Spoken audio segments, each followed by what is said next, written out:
Hello, my dear student. My name is Vishal Srivastava. I am assistant teacher. Welcome to my channel Vishal study room. आज हम लोग UP TET 2011 का मतलब 2011 का जो पेपर हुआ था यूपी टेट का, उसके हम कुछ प्रीवियस ईयर पेपर को डिस्कस करेंगे।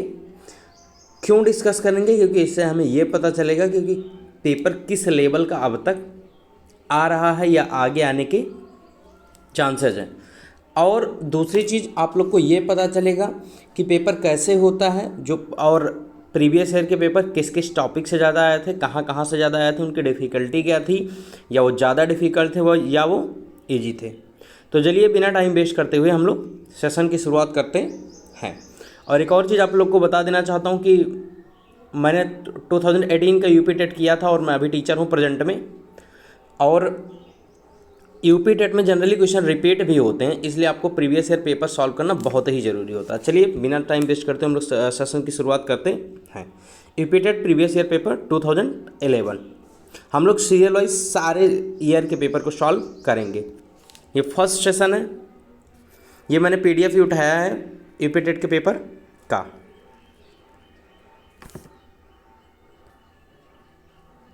फर्स्ट क्वेश्चन है इसका, the stage in which a child began to think logically about object and event is known as, मतलब इसका मतलब यह है कि एक आपको वह स्तर बताना है बच्चे का जिसमें बच्चा किसी वस्तु या घटना के बारे में तार्किक रूप से सोचना शुरू कर देता है। ये काफ़ी इजी क्वेश्चन है। आपको ये बताना है किस अवस्था में वो किसी चीज़ के बारे में, किसी घटना के बारे में सोचना शुरू कर देता है। अब हम लोग डिस्कस करते हैं किस घटना में वो शुरू कर देगा। तो अभी जनरली मैं इसका एक्सप्लेनेशन बहुत अच्छे से नहीं दूंगा क्योंकि ये प्रीवियस ईयर पेपर में समझाता चलूँगा, बाकी चैप्टर वाइज जब होगा तो मैं आपको अच्छे से एक्सप्लेन करूँगा। इसमें आपका आंसर होगा डी। क्यों? मूर्त क्रियात्मक अवस्था, इसका मतलब ये है कॉन्क्रीट ऑपरेशनल स्टेज। इसमें क्या होता है, जो बच्चा होता है वो वस्तु व घटना के बारे में तार्किक रूप से सोचना शुरू कर देता है। वस्तु या घटना के बारे में तार्किक रूप से सोचना शुरू कर देता है। एक चीज़ ये जानिए, जब भी हम कोई चीज़ आगे करते हैं तो उसका विचार पहले से ही हमारे दिमाग में आने लगता है। जैसे हम आगे चलकर कुछ बनेंगे तो यह सोच हमारी पहले से ही विकसित हो जाती है। ऐसे ही वस्तु घटना के बारे में तार्किक रूप से सोचना कब करता है? मूर्त क्रियात्मक अवस्था में। तो फर्स्ट का राइट आंसर डी। चलते हैं हम लोग सेकंड क्वेश्चन पर। बच्चों के बौद्धिक विकास के 4 सुस्पष्ट स्तरों को पहचाना गया था। 4 distinct stage of children's intellectual development were identified by. अब एक्चुअली ये बताना है कि ये जो 4 स्टेज बताए गए थे बच्चों के, जो इंटेलेक्चुअल प्रॉपर्टी होती है उसके डेवलपमेंट में चार उसको कैटेगराइज करके 4 विकास बताए गए थे। एक्चुअली वो किसके बारे में बताया गया था? तो ये तो बहुत ईजी है। आई होप आपने अगर बौद्धिक विकास का चैप्टर में देखा होगा तो आपको आंसर बिल्कुल पता होगा। इसका आंसर क्या होगा? इसका जीन पियाजे ने बताया था। किसने बताया था? जीन पियाजे। इसका भी आंसर क्या होगा? डी होगा। और इसका भी आंसर क्या होगा? डी होगा। आई होप आपको क्लियर होगा। बच्चों के बौद्धिक विकास के 4 सुस्पष्ट स्तरों को किसने पहचाना था या किसने बताया था? तो जीन पियाजे ने। आई होप आपको क्लियर होगा। चलते हैं नेक्स्ट क्वेश्चन पर। अल्प वयस्क बच्चों के अधिगम पराक्रम में अभिभावकों की क्या भूमिका होनी चाहिए? चलिए हम लोग इसको डिस्कस करते हैं कि जो parent should play a dash role in the learning process of young children. मतलब जब छोटा बच्चा होता है तो उसमें जो उनके माता पिता होते हैं उनकी क्या भूमिका होनी चाहिए, मतलब वो उनको क्या करना चाहिए जिससे उनका बच्चा आगे के लिए सोच पाए, बेहतर काम कर पाए। तो इसका बहुत आसान है। देखिए निषेधात्मक मतलब निगेटिव तो होंगे नहीं। अगर निगेटिव होंगे तो इसका मतलब क्या होगा? आपका बच्चा भी उसी तरीके से जाएगा। और न्यूट्रल, देखिए मैं एक जो एलिमिनेशन है, मतलब जो आंसर नहीं हो सकता मैं उसको हटा रहा हूँ। सिम्टोमेटिक मतलब संवेदनात्मक, तो ये अल्पवयस्क बच्चा से संवेदनात्मक होना बहुत ज़्यादा अच्छा नहीं है क्योंकि आप हर बार उसकी गलती पर क्षमा करेंगे तो गलती करने की उसकी हैबिट बन जाएगी। तो हर समय हम संवेदनात्मक नहीं हो सकते, उदासीन तो हो ही नहीं सकते, न्यूट्रल थोड़ी ना होंगे। बच्चा अच्छा काम करेगा तो उसको क्या कहेंगे? अच्छा कहेंगे, और बुरा काम करेगा तो उसको डांटेंगे या बुरा कहेंगे। तो ये उदासीन का मतलब तो आप कुछ नहीं करेंगे, मतलब जब बालक चाहे अच्छा करे चाहे बुरा करे तो आप देख लेंगे ACD तो होगा ही नहीं। अच्छा, अग्र सक्रिय क्यों होगा? अग्र सक्रिय इसलिए होगा क्योंकि जब माता पिता पहले से ही सक्रिय होंगे तो बच्चा भी उनका क्या होगा? आगे के लिए सक्रिय होगा। जब माता पिता बेहतर करेंगे तो बच्चा भी क्या करने की सोचेगा? बेहतर करने की सोचेगा। माता पिता हर काम में आगे रहेंगे तो बच्चा भी क्या होगा? हर काम में आगे रहेगा। आई होप आपका ये क्वेश्चन क्लियर होगा। चलते हैं क्वेश्चन नंबर 4 पर। Which is the place where the child's cognitive development is defined in the best way, मतलब सब बच्चों के संज्ञानात्मक विकास को सबसे अच्छे तरीके से कहाँ परिभाषित किया जाता है। अब ये बताइए उसके संज्ञानात्मक विकास को सबसे अच्छे तरीके से कहाँ परिभाषित किया जाता है। खेल के मैदान में, विद्यालयों, कक्षा में, ऑडिटोरियम में, गृह में, मतलब प्लेग्राउंड में, स्कूल या क्लासरूम में, ऑडिटोरियम में और होम में। मैं आपको बता दूं, खेल के मैदान में उसका संज्ञानात्मक विकास कहाँ हो पाएगा, वो तो वहाँ तो उसका शारीरिक विकास होगा। ऑडिटोरियम में उसका विकास नहीं होगा, बच्चा हो सकता खाली ऑडिटोरियम में बैठकर सुन ही रहा हो। घर में उसका विकास तो होगा लेकिन संज्ञानात्मक विकास अच्छे तरीके से नहीं होगा। क्यों? घर में देखिए उठने का, खाने का सारा नियम अलग होता है। बच्चा हो सकता है किसी दिन बहुत सुबह जाग जाता है, किसी दिन लेट में जागता है, तो ये अच्छे तरीके से विकास नहीं हुआ। लेकिन आप वहीं जब स्कूल की बात करेंगे, किसकी बात करेंगे? स्कूल की बात करेंगे। किसकी बात करेंगे? स्कूल या विद्यालय या कक्षा की। तो क्लास में हर चीज़ सिस्टमैटिक होती है। मैं आपको बता दूं, यहाँ पर बच्चा टाइम से आता है, टाइम से जाता है, टाइम से खाना खाता है, टाइम के अकॉर्डिंग टाइम पीरियड में ही अपना किताब खोलता है। तो इसमें सारी चीज़ सिस्टमैटिक हो जाती है, मतलब बच्चा अच्छे तरीके से अपना उसके संज्ञानात्मक विकास को यहीं पर परिभाषित किया जा सकता है। आई होप आपका क्वेश्चन नंबर 4 भी क्लियर होगा। चलते हैं next question, question number 5। Dash को अनप्रेरित शिक्षण के एक संकेत के रूप में विवेचित किया जाता है। अब मैं बता दूं, मतलब dash is considered a sign of motivated teaching. अब बताइए कौन सी ऐसी चीज़ है जिसके द्वारा ये लगेगा कि मोटिवेटेड टीचिंग है। मोटिवेटेड का मतलब बच्चा भी इसमें इंटरेस्ट ले रहा और टीचर भी इसमें इंटरेस्ट ले रहा है। तो कक्षा में अधिकतम उपस्थिति, क्या बहुत ज़्यादा नामांकन हो जाए, बहुत ज़्यादा विद्यार्थी आपके क्लास में रहे तो कोई ज़रूरी है वो इंटरेस्ट ले रहे हैं? कोई जरूरी नहीं है। शिक्षक द्वारा उपचारात्मक कार्य, मतलब जब कोई बच्चा पीछे हो जाता है तो शिक्षक क्या करता है? उसके लिए रेमेडिकल क्लास लेता है, मतलब उसका उपचार करता है। उपचार का मतलब क्या? जो चीज़ें उसे नहीं आती फिर से बताता है। तो जनरली ये भी प्रेरित करने के लिए नहीं होता, क्योंकि प्रेरित किया जाता तो बच्चा पीछे ही ना रहता। अब फिर लास्ट से कक्षा में पूर्ण नीरसता, डी देख लीजिए, तो बिल्कुल वाहियात ऑप्शन दिया, बिल्कुल ख़राब है। पूर्ण नीरसता होगा तो कहाँ मोटिवेटेड होगा? पूर्ण नीरसता का मतलब कोई इंटरेस्ट ही नहीं ले रहा है। आप देखिए इसमें कोई जो ऑप्शन सी है, ऑप्शन सी में ये कहा जा रहा है कि क्वेश्चन बाय स्टूडेंट, जब बच्चा प्रश्न पूछेगा बार बार तो उसका भी इंटरेस्ट उस क्लास में बना रहेगा। और दूसरी चीज़, बच्चा जब कोई चीज़ सीख रहा है तभी तो क्वेश्चन पूछेगा। तो आपका 5th का आंसर नंबर सी हो जाएगा। आई होप आपको समझ आया होगा। चलते हम लोग नेक्स्ट क्वेश्चन पर। क्वेश्चन नंबर आपका क्या है? 6। At lower classes play way method of teaching is based on. जो प्लेबे मेथड होता है वो किस पर बेस्ड होता है? मैं इसका हिंदी भी आपको दिखा देता हूँ। जो आपका प्लेबे होता है, निम्न कक्षाओं में शिक्षण की खेल विधि आधारित है। किस चीज़ पर आधारित है? अब खेल विधि अभी मैंने स्टार्टिंग में ही बताया था। खेल विधि से क्या होता है? देखिए, शारीरिक शिक्षण कार्यक्रमों के सिद्धांत पर कुछ हद तक पॉसिबल है, लेकिन जब बच्चा छोटा होगा तो कहाँ सीख पाएगा उतना ज़्यादा। शिक्षण की विधियों के सिद्धांत पर ये भी बहुत ज़्यादा सही नहीं है। शिक्षण के सामाजिक सिद्धांतों पर ये भी बहुत ज़्यादा सही नहीं है। सही यही है कि बच्चों का विकास जो होगा, उसकी जो वृद्धि होगी, जो बच्चों का विकास और वृद्धि जो होगा वो मनोवैज्ञानिक सिद्धांत पर आधारित है। खेल विधि, खेल विधि ये कहता है कि इससे बच्चों का क्या होगा? विकास होगा, उनकी वृद्धि मनोवैज्ञानिक आधार पर आगे बढ़ेंगी। इसलिए इसका आंसर नंबर सी सही है, ऑप्शन सी। चलते हैं नेक्स्ट क्वेश्चन पर। डिसलेक्सिया संबंधित है, ये तो बहुत ईजी है। डिसलेक्सिया संबंधित है। डिसलेक्सिया एक ऐसी डिजीज होती है या एक ऐसा डिसऑर्डर होता है हमारे मस्तिष्क में या हमारे माइंड में, जिसकी वजह से हम अच्छे से कोई चीज़ें पढ़ नहीं पाते। पठन विकार से संबंधित आपका डिसलेक्सिया। डिसलेक्सिया किससे संबंधित है? पठन विकार से। चलते हैं क्वेश्चन नंबर 8 पर। विशेष रूप से ज़रूरतमंद बच्चों की शिक्षा का प्रबंध होना चाहिए। Education of children with special needs should be provided. देखिए, education of children with special need मतलब वो बच्चे जिनको स्पेशल ज़रूरतमंद बच्चे हैं, उनके लिए शिक्षा का प्रबंध कैसा होना चाहिए? दूसरे सामान्य बालकों के साथ, या विशेष विद्यालय में विशेष बच्चों के विशेष विद्यालय में विशेष बच्चों के लिए विकसित विधियों द्वारा, विशेष विद्यालय में विशेष विद्यालयों में विशेष शिक्षकों द्वारा। आपको मैं बता दूं, हम लोगों ने एक चैप्टर पढ़ा था, एक किताब ही पढ़ी थी अपने बीटीसी के क्लास में। आपकी वो ये थी कि समावेशी शिक्षा, आपने पढ़ा होगा, आई होप सबने पढ़ा होगा। समावेशी शिक्षा, इसका मतलब आप लोग बता देंगे तो आंसर आपको सीधे मिल जाएगा। समावेशी शिक्षा का क्या मतलब होता है?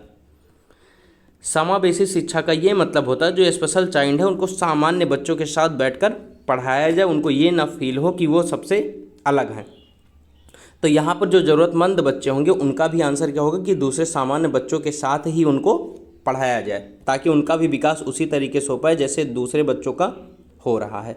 आई होप समावेशी शिक्षा आपने पढ़ा होगा, तो इसीलिए इसका आंसर ए होगा। चलते हैं नेक्स्ट क्वेश्चन पर। नेक्स्ट क्वेश्चन आपका क्या है?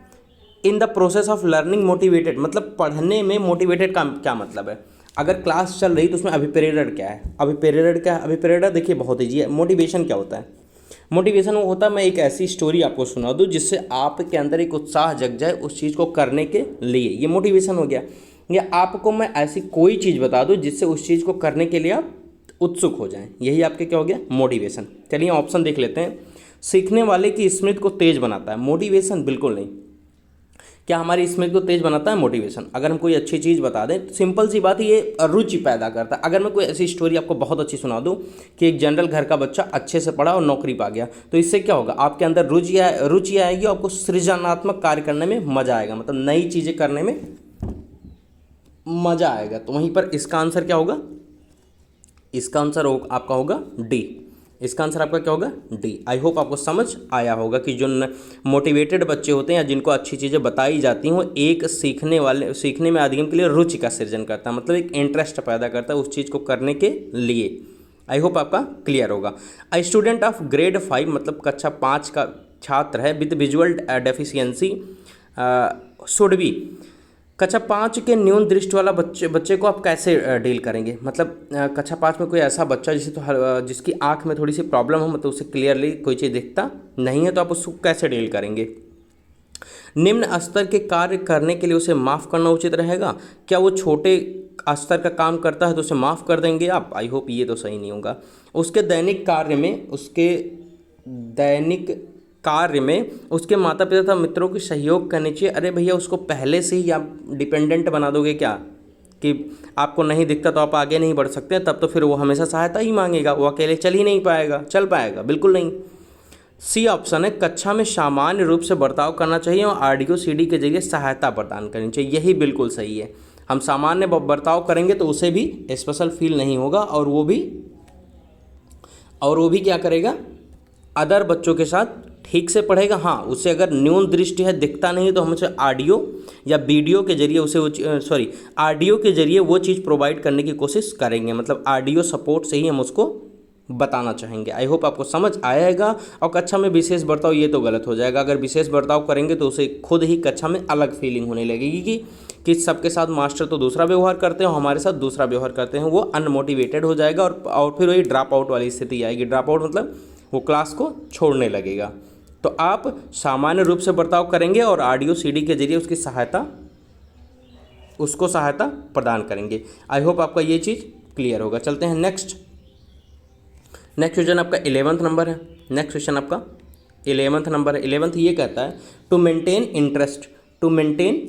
Interest student in class a teacher should, मतलब अगर आपको बच्चों का मन लगाना है क्लास में, बच्चों का क्या करना है? मन लगाना है क्लास में, तो आप क्या करेंगे? बच्चों का क्लास में अगर मन लगाना है तो उसके लिए आप क्या करेंगे? उसके लिए आप यूज़ द ब्लैक बोर्ड का प्रयोग करेंगे। अरे ब्लैक बोर्ड तो वैसे ही करेंगे, उससे क्या रुचि बनेगी? ब्लैक बोर्ड तो आपको प्रयोग करना ही करना है। चर्चा करना, देखिए चर्चा करना हो सकता है, कहानी कहना, ये भी एक तरीके से हो सकता है। डी, प्रश्न पूछना। एक्चुअली प्रश्न पहले का हम कुछ देखिए, प्रश्न पूछने का मतलब हम सीधा प्रश्न करेंगे और वो उत्तर बताएगा, और यहाँ चर्चा करने का मतलब हम पूछेंगे बेटा क्या आपने ऐसा देखा है, तो वो उत्तर सही ना बताकर उसके आसपास की चीज़ें बताएगा। तो अच्छा ये पूछेंगे, अगर हम पूछते हैं भैया आपके आज के घर में क्या हुआ, तो उसमें ये क्या होगा? इंटरेस्ट लेगा। ये हो गई चर्चा। तो इसलिए क्वेश्चन नंबर 11 का आंसर आपका हो गया चर्चा करना। आई होप आपको समझ आया होगा।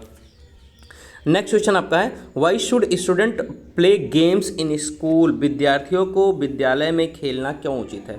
विद्यार्थी अगर विद्यालय में खेलते हैं तो इसके लिए क्या उचित है, क्यों खेलना चाहिए? देखिए, एक ये ऑलरेडी क्वेश्चन पहले ही एक्सप्लेन कर चुका हूँ। इससे उनका शारीरिक रूप से सशक्त बनाएगा। अब भैया सशक्त हम कितना बना देंगे? क्या उसे हम रेसलिंग में भेजेंगे क्या? सशक्त तो बनेगा, लेकिन इतना थोड़ी ना बता देंगे। या शिक्षकों के काम आसान करेगा? अरे भैया, खेलना शिक्षकों का काम कैसे आसान करेगा? यही हो सकता है कि बच्चे बजे रहें आप दूसरा काम करें, तो ये तो शिक्षक का काम है नहीं। सी, या समय बिताने में सहायक होगा? बिल्कुल वाहियात ऑप्शन दिया, बिल्कुल गलत ही है। आपका डी जो है, यह सहयोग एवं शारीरिक संतुलन का विकास करेगा, जो कि करेक्ट है। इससे क्या होगा? बच्चों का शारीरिक संतुलन बना रहेगा और उनमें सहयोग की भावना आएगी, क्योंकि वो एक दूसरे से मिलकर खेलेंगे। तो क्वेश्चन नंबर 12 का आंसर क्या होगा? D, option D. Family means क्या होता है? फैमिली मीन्स ऑफ, फैमिली का परिवार एक साधन है। परिवार एक साधन है किस चीज़ का? देखते हैं हम लोग, एक minute. Family is mean of, family is mean of, family is mean of. तो फैमिली क्या किसका साधन है? अनौपचारिक शिक्षा का, औपचारिक शिक्षा का, गैर औपचारिक शिक्षा का, या दूरस्थ शिक्षा का? तो मैं आपको एक एक ऑप्शन पहले समझा देता हूँ। अनौपचारिक शिक्षा क्या होती है? अनौपचारिक शिक्षा जो होती है वो आपको परिवार में मिलती है। औपचारिक शिक्षा स्कूल में मिलती है। गैर औपचारिक शिक्षा ये तो कोई जनरली होता ही नहीं। दूरस्थ शिक्षा मतलब आपको दूर से कोई पढ़ा रहा, मतलब आप ऑनलाइन क्लास ले रहे हैं। तो जैसे परिवार क्या है? अनौपचारिक शिक्षा का, क्योंकि परिवार में जो स्टार्टिंग होती है बच्चा, उससे बच्चा क्या सीखता है? अनौपचारिक शिक्षा सीखता है। क्या सीखता है? अनौपचारिक शिक्षा। आई होप आपको ये चीज़ क्लियर होगी कि परिवार किसका साधन है? अनौपचारिक शिक्षा का। तो ऑप्शन ये करेक्ट होगा 13 का। 14 देख लेते हैं।